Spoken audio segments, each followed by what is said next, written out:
Assalamualaikum warahmatullahi wabarakatuh. Innal hamdalillah nahmadu wa nasta'inu wa nastaghfiruh wa na'udzu billahi min syururi anfusina wa min sayyiati a'malina may yahdihillahu fala mudhillalah wa may yudlil fala hadiyalah. Asyhadu an la ilaha illallah wahdahu la syarikalah wa asyhadu anna Muhammadan abduhu wa rasuluh. Allahumma shalli ala Muhammad wa ala alihi wa sahbihi wa man tabi'ahu bi ihsanin ila yaumiddin. Amma ba'd. Qala Allah Ta'ala fi kitabihil karim, a'udzu billahi minasyaitonir rajim. Ya ayyuhalladzina amanu taqullaha haqqa tuqatih wa la tamutunna illa wa antum muslimun. Para pendengar yang dirahmati oleh Allah, alhamdulillah, puji syukur kita pada Allah Subhanahu wa taala atas limpahan nikmatnya. Pada kesempatan kali ini kita masih diberi kesehatan, kesempatan dan juga nikmat-nikmat yang lainnya, sehingga sepatutnya lah kita senantiasa bersyukur pada Allah Subhanahu wa taala atas segala limpahan nikmatnya. Dan juga pada para pendengar yang mungkin sedang sakit, sedang tidak sehat, semoga Allah memberi kesembuhan dan senantiasa diberi kesabaran, dan mudah-mudahan sakitnya menjadi penghapus segala kesalahan-kesalahan. Oleh karena itu, tentunya seorang mukmin senantiasa baik ketika ia mendapatkan kebahagiaan, kesenangan, kebaikan, ia senantiasa bersyukur kepada Allah Subhanahu wa taala. Dan ketika dia mendapatkan musibah, kesukaran, kesulitan, sakit atau apapun, ia senantiasa bersabar sehingga segala sesuatunya menjadi baik dan dinilai ibadah oleh Allah Subhanahu wa taala. Salawat serta salam semoga tercurah selalu untuk Nabi kita Nabi Muhammad sallallahu alaihi wasallam, keluarganya, para sahabatnya, dan orang-orang yang istiqomah di dalam menjalankan sunnah-sunnahnya. Semoga kita semua menjadi umatnya yang senantiasa berusaha untuk menghidupkan sunnah-sunnahnya dan senantiasa bersolawat untuknya, sehingga di akhirat kelak kita bisa mendapatkan syafaatnya. Para pendengar yang berbahagia, pada kesempatan kali ini saya ingin menyampaikan materi mengambil hikmah puasa Ramadan di saat pandemi corona. Kita ketahui bulan Ramadan ini dalam kondisi pandemi corona, di mana kita diharuskan untuk menjaga diri kita, sehingga kita lebih banyak di rumah. Ketika kita mau sholat tarawih pun tidak semua bisa melaksanakan sholat tarawih berjamaah di masjid, tapi banyak di antara kita yang melaksanakannya di rumah karena menjadi aturan dari pemerintah. Ingin sekali melaksanakan sholat Jumat pun tidak bisa karena kondisi, diharuskan kita untuk menjaga jarak dan menjauhi kerumunan. Tentunya ini menjadi introspeksi. Ini menjadi momentum bagi kita untuk introspeksi atau muhasabah diri, di mana bulan Ramadan kali ini tentunya berbeda dengan bulan Ramadan sebelumnya, di mana kita bisa beribadah dengan bebas, melaksanakan sholat berjamaah, baik tarawih, sholat Jumat, atau sholat 5 waktu secara bebas. Sekarang dibatasi karena kondisi yang memang tidak memungkinkan. Banyak orang yang mengeluh, bagaimana ibadah saya, bagaimana saya meninggalkan sholat Jumat saya lebih dari 3 kali, padahal orang yang meninggalkan sholat Jumat 3 kali maka ia menjadi kufur. Bagaimana saya melaksanakan sholat tarawih sedangkan masjid-masjid lockdown, tidak melaksanakan sholat tarawih berjamaah. Hatinya gelisah karena kondisi ini.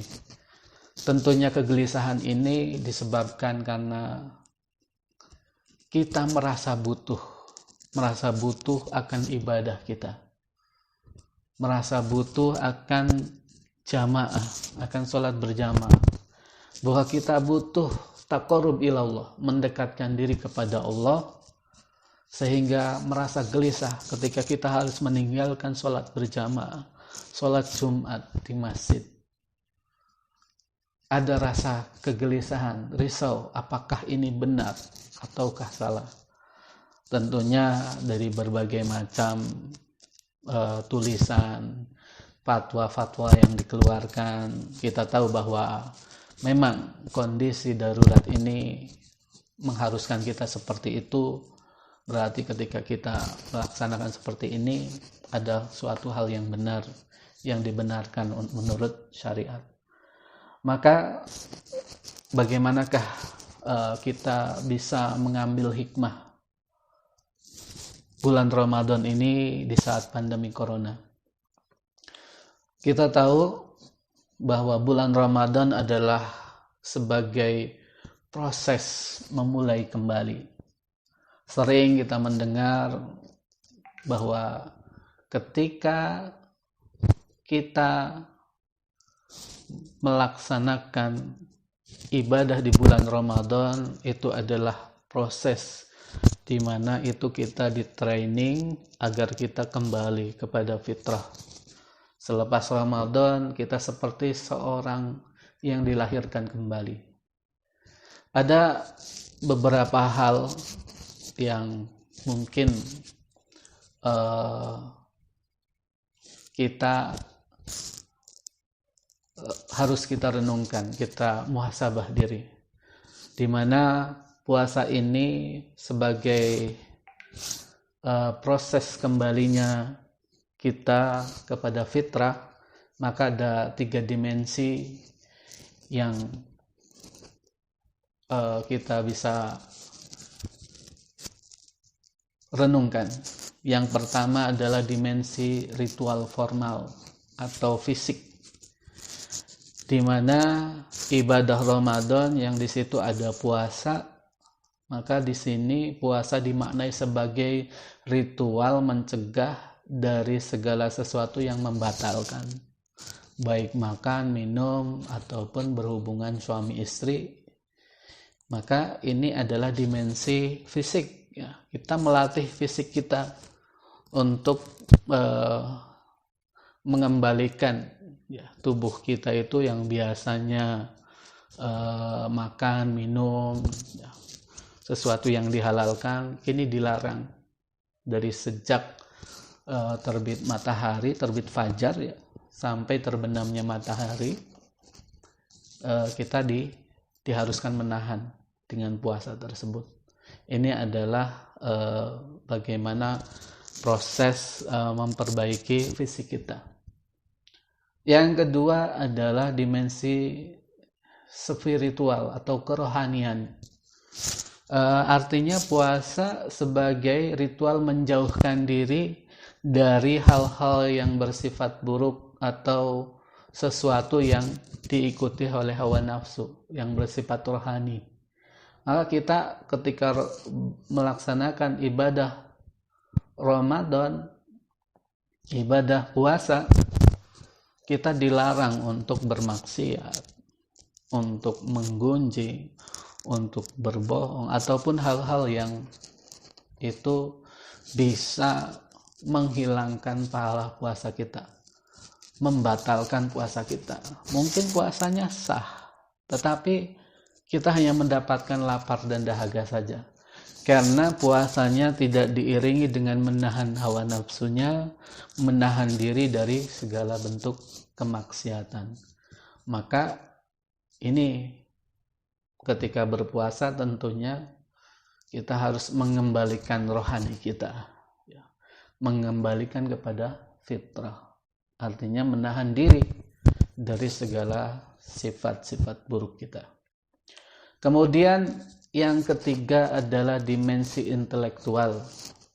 Dengan berpuasa kita akan semakin tahu siapa sebenarnya diri kita.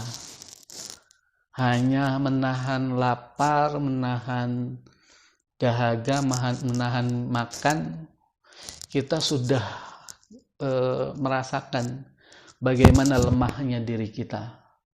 Maka di situ kemudian kita menyadari bahwa kita itu tidak sepatutnya, tidak sepantasnya untuk menyombongkan diri, karena kita makhluk yang lemah. Kemudian menyadari bahwa kita merasakan dengan lapar, dahaga ini kita merasakan bagaimana saudara-saudara kita itu yang mungkin diberi keterbatasan sehingga merasakan lapar, merasakan dahaga karena kondisi mereka. Maka kita kemudian dengan ini menumbuhkan pengetahuan intelektual kita, bagaimana diri kita sebenarnya. Allah berfirman dalam surat Az-Zariyat ayat 21, A'udzu billahi minasyaitonir rajim, wa fi anfusikum afala tubsirun. Dan pada dirimu sendiri apakah kamu tidak melihatnya dengan mendalam. Artinya di sini kita diperintahkan oleh Allah untuk apa? Muhasabah diri, melihat diri kita. Wa fi anfusikum afala tubsirun. Dan pada diri kalian itu apakah kalian tidak memperhatikan bagaimana diri kita diciptakan, bagaimana diri kita ini begitu sibuk mencari nafkah, bekerja. Kita merasa bahwa hasil banting tulang kita itu adalah hasil kerja keras saya, hasil kecerdasan saya, sehingga banyak orang yang tidak bersyukur kepada Allah karena merasa bahwa dirinya adalah sebagai penghasil apa yang didapatnya. Padahal pada hakikatnya semuanya adalah karena rezeki dari Allah Subhanahu wa taala. Kenapa kita bisa kemudian menghasilkan nafkah, penghasilan yang begitu besar, misalkan bisa punya rumah, punya mobil dan lain sebagainya? Coba kita ditarik saja satu nikmat oleh Allah, nikmat akal.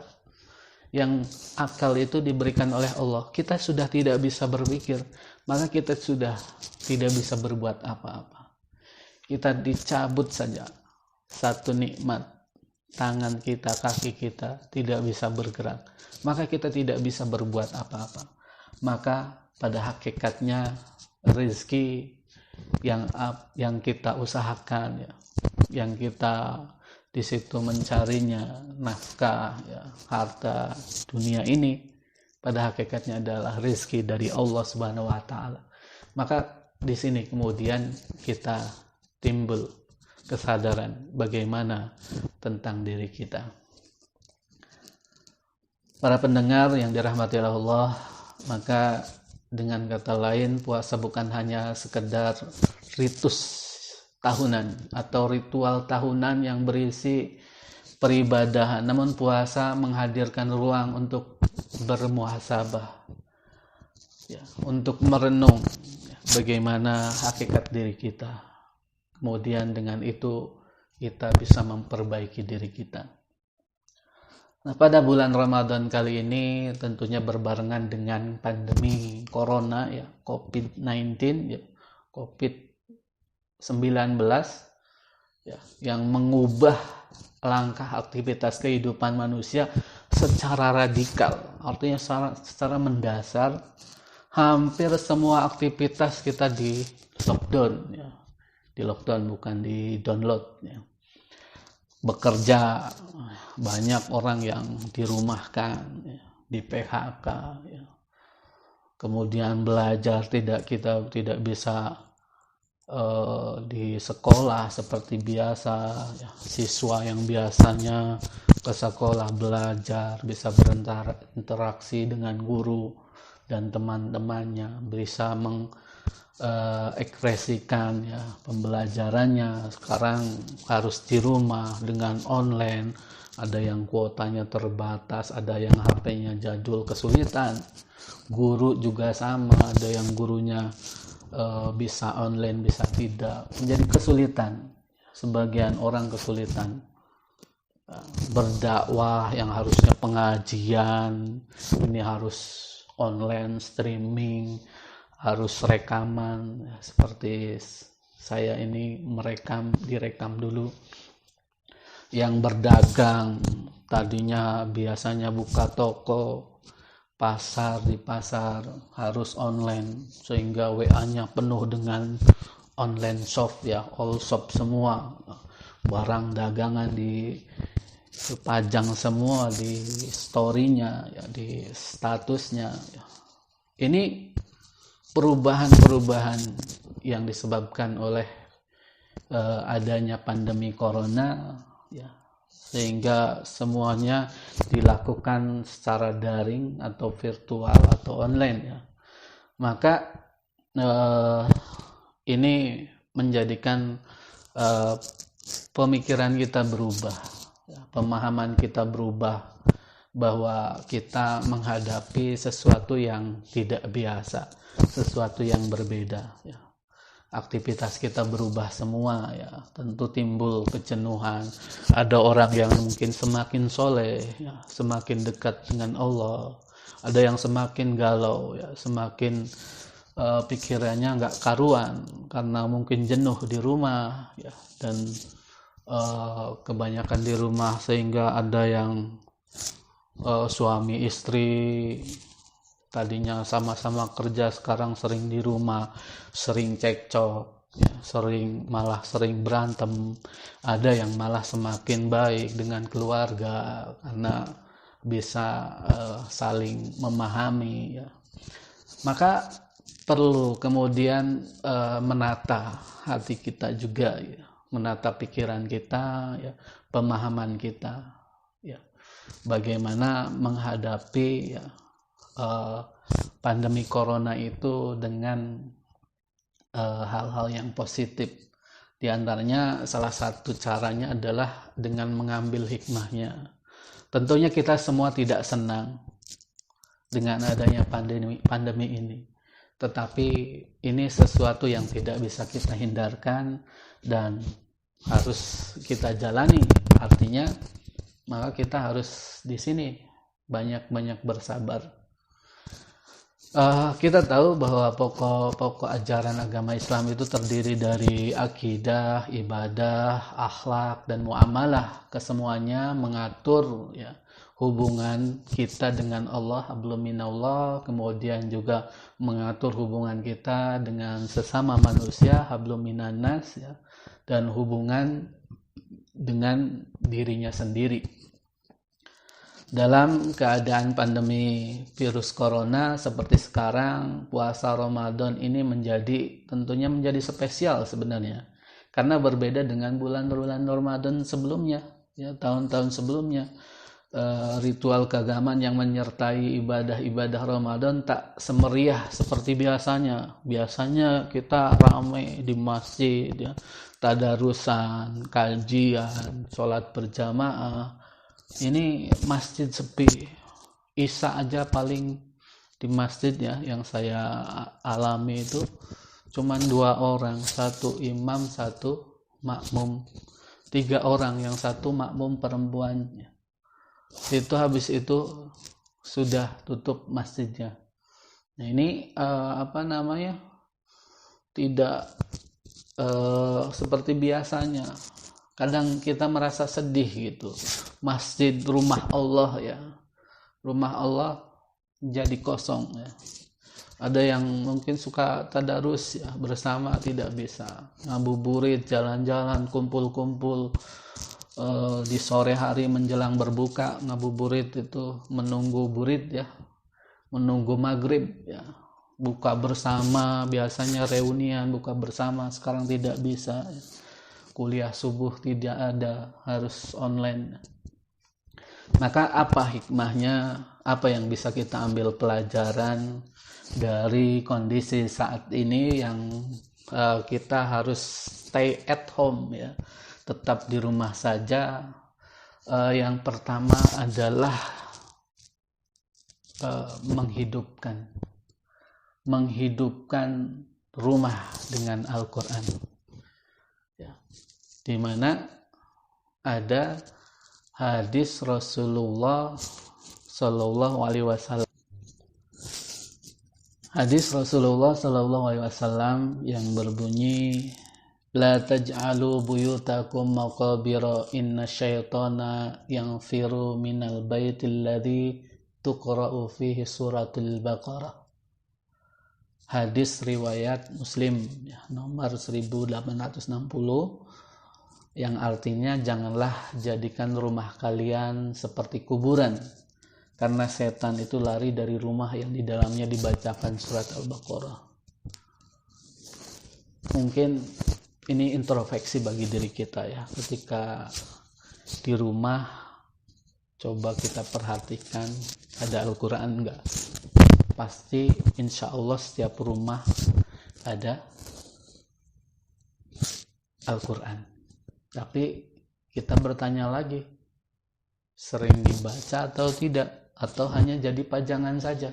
Nah, ini saatnya untuk kita kemudian menghidupkan rumah kita itu jangan seperti kuburan, suwung gitu, angker, karena tidak pernah dibacakan Al-Quran. Maka saat inilah kita banyak-banyak tadarusan membaca Al-Quran di rumah ya, ini introspeksi bagi diri kita, lebih banyak membaca WA atau membaca Al-Quran. Tentunya membaca WA ya. Nah ini harus kita perbaiki.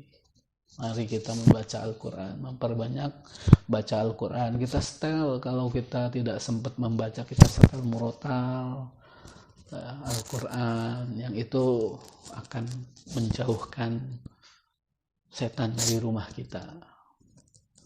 Jangan sampai baru setelah meninggal dibacakan Al-Quran. Kan ada ya, kalau kita ke takziah ke tempat lelayu itu distelin murotal. Jadi murotal itu identik dengan lelayu. Nah ini harus kita rubah kebiasaan seperti ini, bahwa Al-Quran itu harus dilantunkan di rumah kita masing-masing. Ini saatnya stay at home ya, taqra'ul Quran ya. Jadi di rumah saja membaca Al-Quran. Kemudian yang kedua adalah hikmah yang kedua bisa kita ambil saat stay at home itu menghidupkan rumah dengan ibadah. Kata Rasulullah, afdhalus shalah fi buyutikum illal maktubah. Sebaik-baik sholat itu dilakukan, dilaksanakan, didirikan di rumah kita. Jadi sebaik-baik sholat itu ya kita laksanakan di rumah. Jadi kita sholat di rumah, tarawih di rumah, qiyamul lail di rumah itu lebih baik. Illal maktubah, kecuali sholat 5 waktu. Nah itu lebih baik, lebih utama di masjid.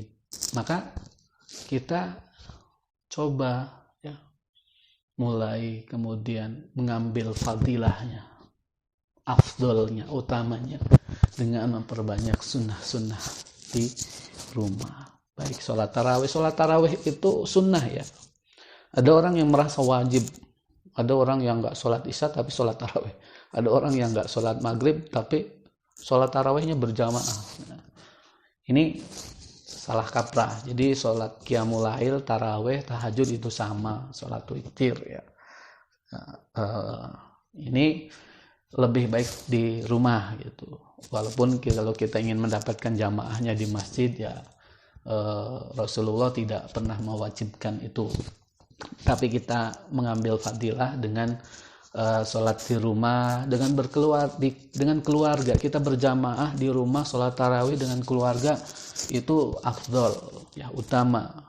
Selain kita tahu mungkin bacaan kita, dengan ini saya dijadikan imam ya di keluarga, maka bacaannya harus diperbaiki. Dengan ini termotivasi untuk memperbaiki bacaan. Kemudian yang muhasabah yang ketiga adalah stay at home ini, kemudian kita jadi merasa sadar bahwa rumah Allah itu adalah kebutuhan. Artinya masjid yang sering banyak orang ditinggalkan, tidak mau berjamaah ke masjid ya, merasa butuh dengan ini, bahwa saya butuh ke masjid. Dengan di rumah saja kadang kurang nyaman ya. Sholat Jumatan ya, sholat Jumat saja tidak bisa, cari-cari masjid yang mengadakan sholat Jumat. Artinya ibadah yang kita lakukan adalah kebutuhan. Maka besok kita niati ketika lockdown ini selesai, pandemi corona ini selesai, mari kita mulai menghidupkan rumah Allah, yaitu masjid-masjid Allah. Kita sudah menghidupkan rumah kita dengan pembiasaan di bulan Ramadan ini dengan ibadah-ibadah sunnah di rumah. Maka selepas berlalunya pandemi, kita niatkan untuk kita memakmurkan masjid. Ya, yang keempatnya adalah di bulan Ramadan kali ini imsaknya itu bukan menahan. Imsak itu kan artinya menahan makan dan minum ya, tetapi menahan diri untuk keluar rumah. Ini tentunya kita ambil hikmahnya ya. Dengan kita di rumah tentunya kita berusaha ya untuk melatih kesabaran kita ya, pikiran kita, jangan sampai kemudian kita galau dan lain sebagainya. Dan ini juga memunculkan empati kita ya, rasa kemanusiaan kita kepada sesama kita. Mari ya kita berbagi untuk saudara-saudara kita yang mungkin di rumah tidak bisa melakukan apa-apa, tidak bisa menghasilkan apa-apa ya, kita bantu ya. Ketika kita diberi kelapangan ya, walaupun tidak lapang, artinya walaupun kondisi kita pas-pasan, tapi ketika kita bisa berbagi di bulan Ramadan ini ya, dengan berbagi dengan tetangga kita ya, saudara-saudara kita yang kesusahan, tentunya ini jalan yang lebih baik lagi.